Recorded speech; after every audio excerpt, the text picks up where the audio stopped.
Hi there, I'm Stan Baker, one of the hosts of Circle Forum, along with Shelley Steele and Steve Young. In this episode, we discuss the fascinating world of education in Ontario, where teacher contracts have been a hot topic.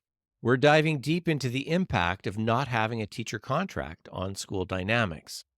Listening again, I really enjoyed learning about the innate adversarial relationship that often arises between administration and teachers during contract disputes. And I think learning and understanding more about this topic is crucial because it can help you navigate these challenges more effectively in your own educational journey.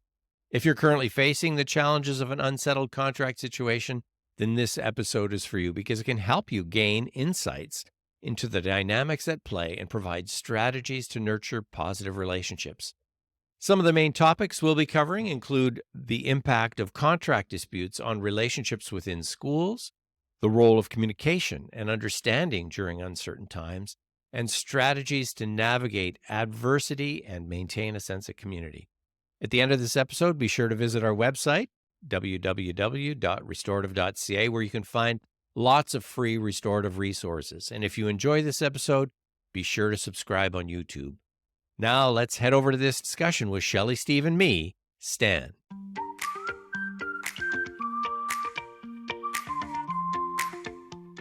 Education in the news, certainly in Ontario. Ontario teachers have been a year without a contract, and that makes a difference to how things go in schools, especially for startups. Let's talk about our experiences with being in a school when there's a contract situation where things have not been settled.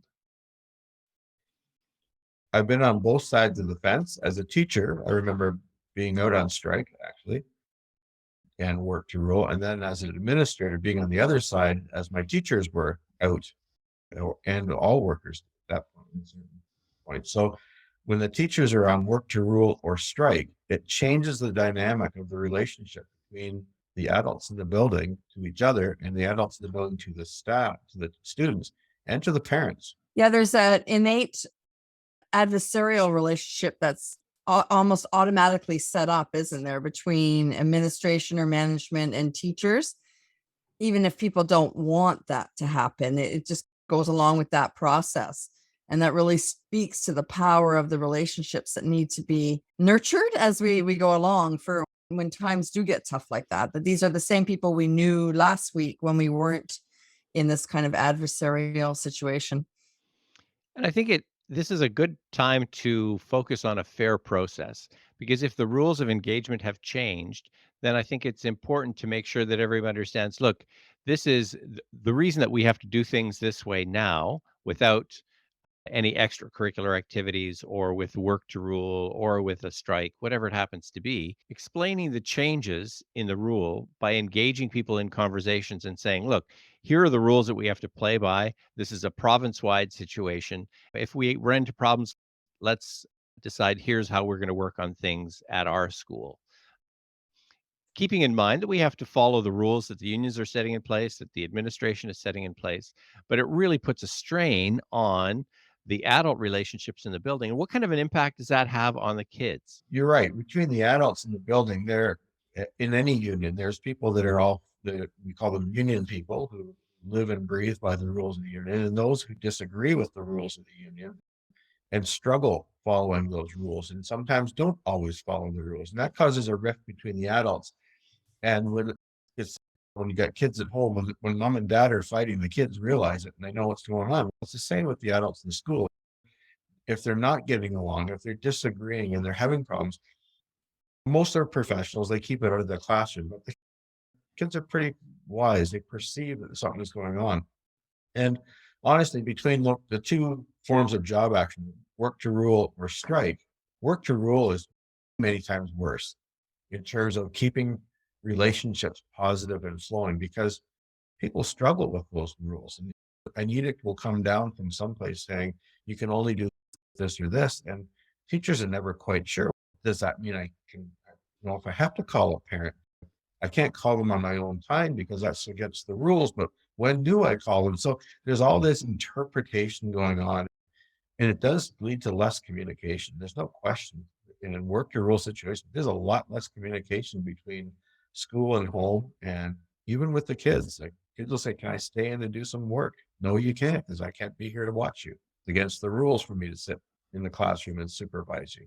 So it does get really dicey, and it's the teachers that disagree with those union rules that really struggle with it the most. Not the ones that agree with it. The ones that interpret it and live and breathe by the union rules, they're fine.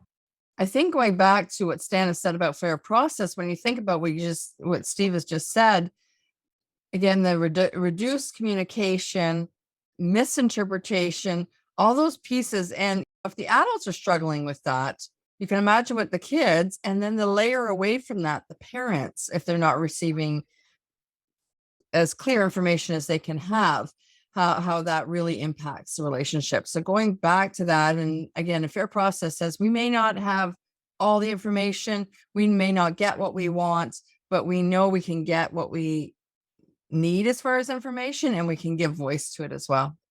And I think just explaining the situation to parents, for example, to say, look, because of where things are at with work right now, here's what I am able to do and here's what I'm not able to do.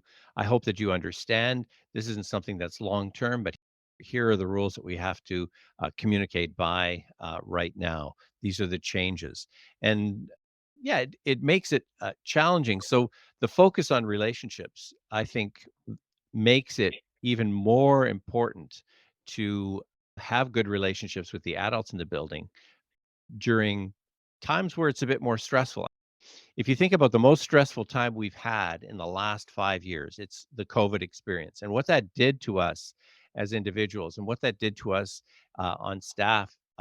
We had a common thing to work against, and there was a lot of collaboration and cooperation that otherwise never would have happened. We had contracts that were signed like lickety split because everybody recognized the nature of the concern that was going on. And if we could take a little bit of that feeling of common collective response to the problem is over there. Let's work at addressing the problem as opposed to making the principal the problem or the union steward the problem. I think from the administrator standpoint, even administrators as managers, we're in the building during that last stuff.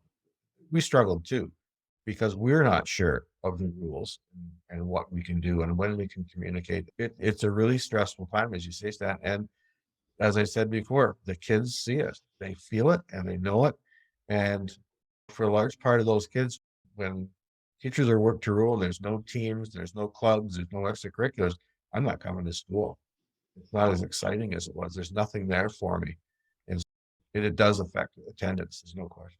I think if we can always be mindful that when this contract is signed or whatever the next contract or issue is, that these are the same people we're going to be working with. It's just like when we tell the kids, this is going to be your community, and you may not be buddies, if they've had to sort out a conflict, but you're going to need to be together and be respectful to each other. So it's that same sort of thing when this is signed on a Friday, Monday, we're back there. And these are the people you still have to have relationships work with in a positive manner to do the best for the kids. So to be mindful of that as you go through that, these will be the people you continue to work with.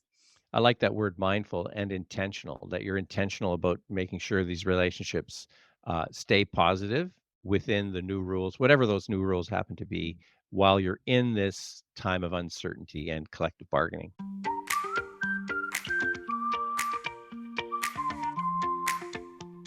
So we're left with a compelling question. How do we maintain strong relationships when faced with the challenges of unresolved contracts and labor disputes in our schools? The impact on adults is palpable, and it undoubtedly trickles down to our students. But here's the challenge. It's easy to blame circumstances, but it's far more profound to take charge of our actions and our reactions. Relationships are the cornerstone of education, and they require continuous nurturing, especially when tested. Let's pledge to be mindful and intentional, as Shelley wisely put it. Even when the contracts are signed, these are the people we'll continue working with. The kids are watching, learning from how we handle adversity. Visit www.restorative.ca for more resources. Thanks for tuning in to Circle Forum. Don't forget to subscribe. And until next time, let's embrace the challenge of building resilient relationships in our ever-evolving educational landscape.